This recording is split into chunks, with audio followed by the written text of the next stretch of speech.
La triste vida de Judy Garland, la estrella torturada de El Mago de Oz durante el rodaje. El estudio la espiaba. Un directivo la llamaba mi pequeña jorobada y se fumaba 80 cigarrillos al día. Sufrió acoso sexual, se volvió adicta y murió de sobredosis. Más allá de las tragedias, la que fue Dorothy y desapareció de Kansas, todavía es una de las mejores actrices femeninas de la historia del cine medio siglo después de su muerte. Con 47 años recién cumplidos, Judy Garland recorrió por última vez hace 50 años el camino de baldosas amarillas, pero no volvió a Kansas ni se la llevó un torbellino.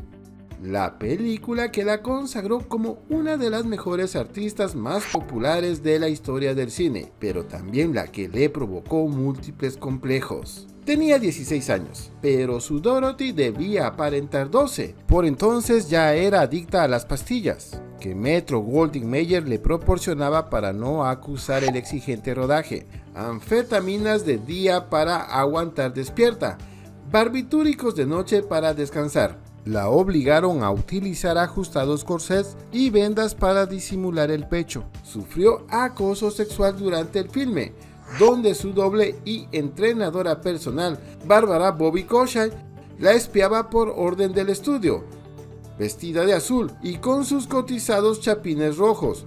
Garland sufrió el azote de Louise B. Mayer, que acentuó su inseguridad al llamarla mi pequeña jorobada durante el rodaje de la película, uno de los grandes logros de Technicolor que cumple en agosto 81 años. Por la película, la actriz ganó un Oscar especial, pero también infinidad de problemas. Su tendencia a engordar la sometió a una vigilancia constante por parte de productores y directivos de la MGM, que le impusieron una estricta dieta a base de lechuga y líquidos que acuñó su ansiedad e incrementó su adicción al tabaco, llegando a consumir 80 cigarrillos al día. El Mago de Oz encumbró a Judy Garland, de cuya muerte se cumple este sábado medio siglo, pero dibujó en su porvenir un legado de sombras. La actriz nunca se recuperó del todo de un tortuoso rodaje en el que otro ejecutivo la llamó cerdo con coletas y los Munchkins, esos enanos que poblaban el mundo ficticio del filme, se propasaron con ella. Lo que había sido una productiva relación terminó deteriorada. Tras el éxito de la película, cuenta Víctor Matellano en El Mago de Oz, Secretos más allá del arco iris, la desconfianza se instauró en la MGM, que despidió de varios proyectos a Garland por no presentarse a los rodajes, lo que a su vez le provocó a la actriz ataques de ansiedad e intentos de suicidio, siempre bajo el foco mediático, sin la protección de una madre cómplice de esos excesos que sellaron una personalidad frágil y con baja autoestima. Garland creció comparándose con otras estrellas y, como muchas de ellas, su traumática infancia no mejoró con el tiempo y abocó a la también cantante a un sinfín de trastornos, con anorexia y problemas psicológicos que solo trataba de suplir a base de alcohol. También sufrió los altibajos de varias relaciones, uno por cada década desde 1941. La fama de promiscua que la perseguía afectó a su pareja más conocida, el director de cine y padre de los musicales modernos, Vicente Minnelli, con quien tuvo una hija, la también actriz y cantante Liza Minnelli. Después de 15 años, MGM la liberó de un prolífico contrato en el que figuraban más de 20 títulos. La intérprete, que tuvo en su día un grupo de vodevil junto a sus hermanas, volvió al cine en 1954, con Ha nacido una estrella, pero no logró en esta ocasión el Oscar al que estaba nominada. Tampoco lo hizo en 1961, cuando la candidatura que le valió su papel en Vencedores o Vencidos se quedó en eso, una candidatura. Al final, en las vitrinas de la octava mejor estrella femenina de la historia del cine, según el American Film Institute, brilla solo una estatuilla, el premio juvenil de la Academia por Babies in Arms y El Mago de Oz, que consiguió en 1940, como el Over the Rainbow. Judy Garland siguió cantando toda su vida la canción triste, La decadencia de Judy Garland empezó demasiado pronto. Cuando pensamos en los últimos años de la estrella, lo hacemos con una mezcla de Neely O'Hara, el personaje que estaba inspirado y pensado para ella en El Valle de las Muñecas, diva más grande que la vida y trasunto de varias facetas de su propia hija Liza, una mezcla de enfermedad, adicciones y talento indiscutible que descarrilaba ante los ojos del mundo. El problema sería fijar en qué momento empezó ese descarrilamiento.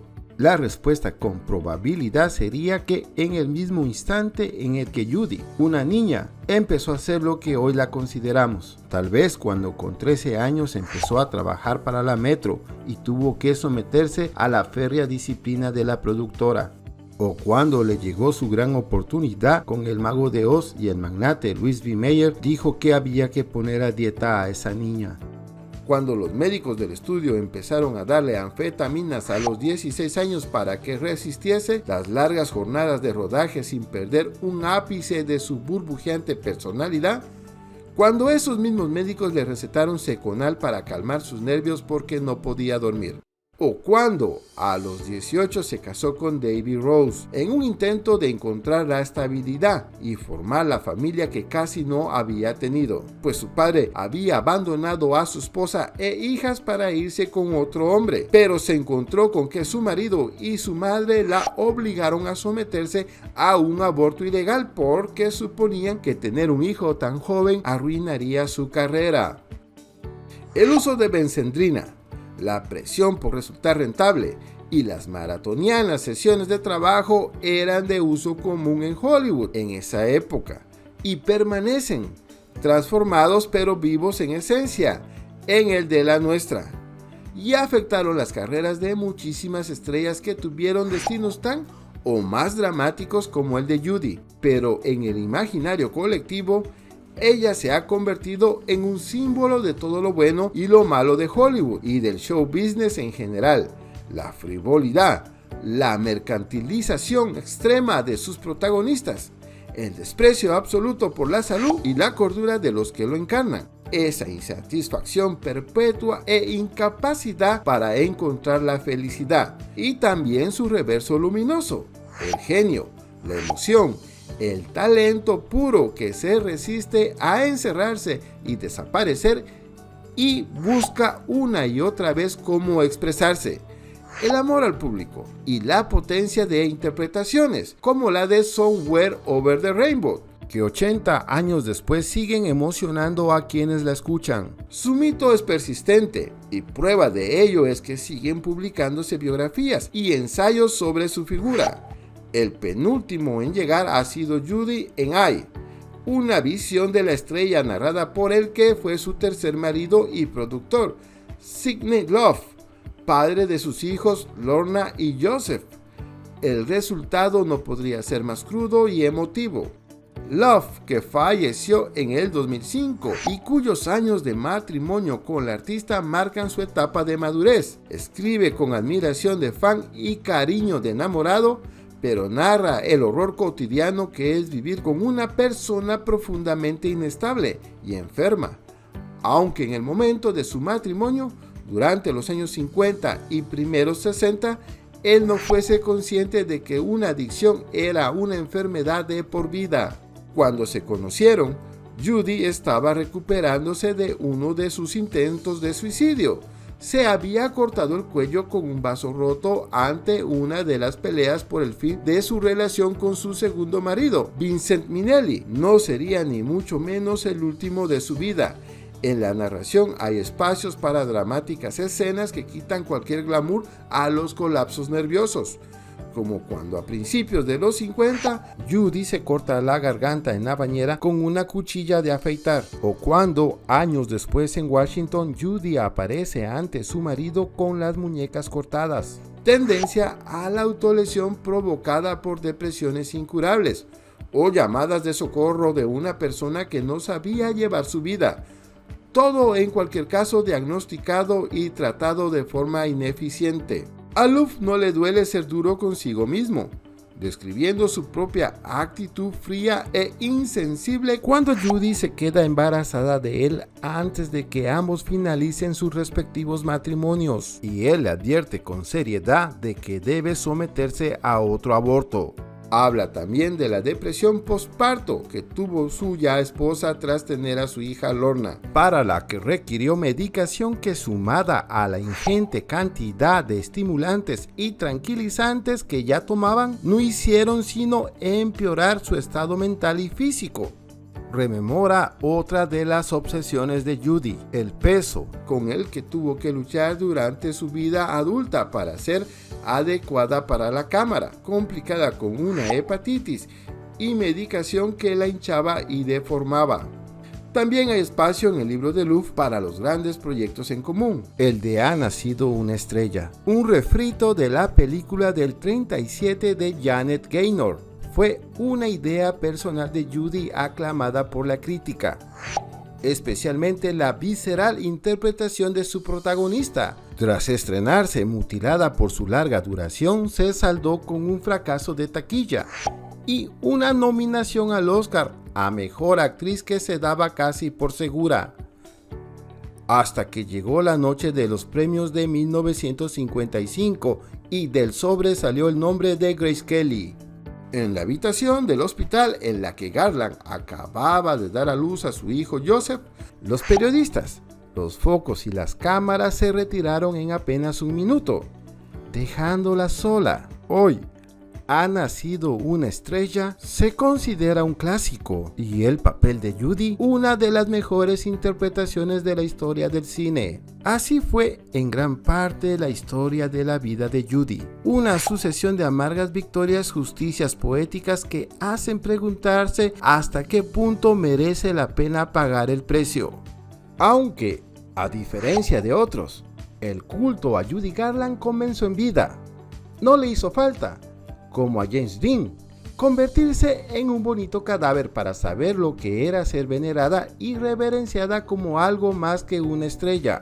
Lo curioso es que ese culto no empezó gracias al cine, sino al teatro, y ahí también tuvo que ver Sid Love. En uno de los momentos en los que su carrera en la pantalla cotizaba a la baja y la pareja estaba casi arruinada, Love impulsó su regreso a los escenarios tras casi 2 décadas sin pisarlos. Sus actuaciones en el London Palladium fueron un rotundo éxito y le dieron un nuevo impulso a su carrera. Fue con las actuaciones en directo con las que Garland alcanzaría el estatus de mito viviente, más allá del cine. Se ganaría a un nuevo y fiel público, la parte de la comunidad gay en su vertiente más amante de los escenarios de Broadway, que se rindieron ante su garra y talento, su agitada vida y su tendencia a sufrir de forma desgarradora por amor, de cierta tendencia a casarse con hombres homosexuales. Sidney no estuvo hasta el final en la vida de Judy. Tras su divorcio en el 65, provocado por los 1000 desencuentros y problemas tras una década de matrimonio, ella volvería a casarse 2 veces más. Sus problemas con las drogas y de salud nunca la apartaron del trabajo, porque esa es otra de las características admiradas por sus fans. Judy nunca quiso dejar de trabajar. Necesitaba al público tanto como a sí misma, aunque en ocasiones sus achaques la obligasen a cancelar actuaciones, conciertos, discos en directo, programas de televisión. Quizá el problema fuese en realidad que la Judy de los últimos años se parecía demasiado de verdad a Nellie O'Hara, el personaje de El Valle de las Muñecas caprichoso, talentoso, que podía ser cruel y brillante en la misma frase y que se resiste a ver cómo su estrella se marchita para siempre. De modo paradójico, Judy fue expulsada del rodaje, donde interpretaba a Helen Lawson.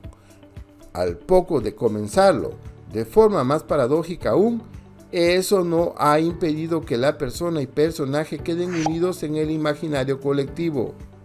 Cuando su quinto y más reciente marido, Mike Dean, encontró a Judy muerta por sobredosis accidental de barbitúricos en su hotel de Londres, el mito se reavivó para siempre. Solo tenía 47 años. Se ha convertido en una convención afirmar que su multitudinario entierro en Nueva York fue el detonante de los disturbios de Stonewall aquella misma noche y con ellos el comienzo del orgullo gay.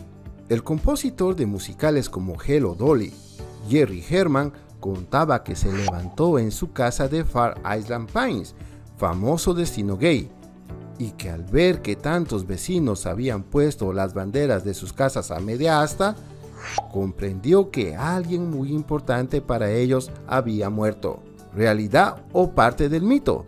Judy era y es para siempre un símbolo de tantas cosas que es imposible no verse reflejado a veces en ella. Gracias amigos por ver este video hasta el final. Espero y el video haya sido de su agrado. Y si les gustó, no olviden suscribirse a nuestro canal y dejarnos su like. Eso nos ayudará a seguir subiendo más y mejor contenido. ¡Hasta la próxima!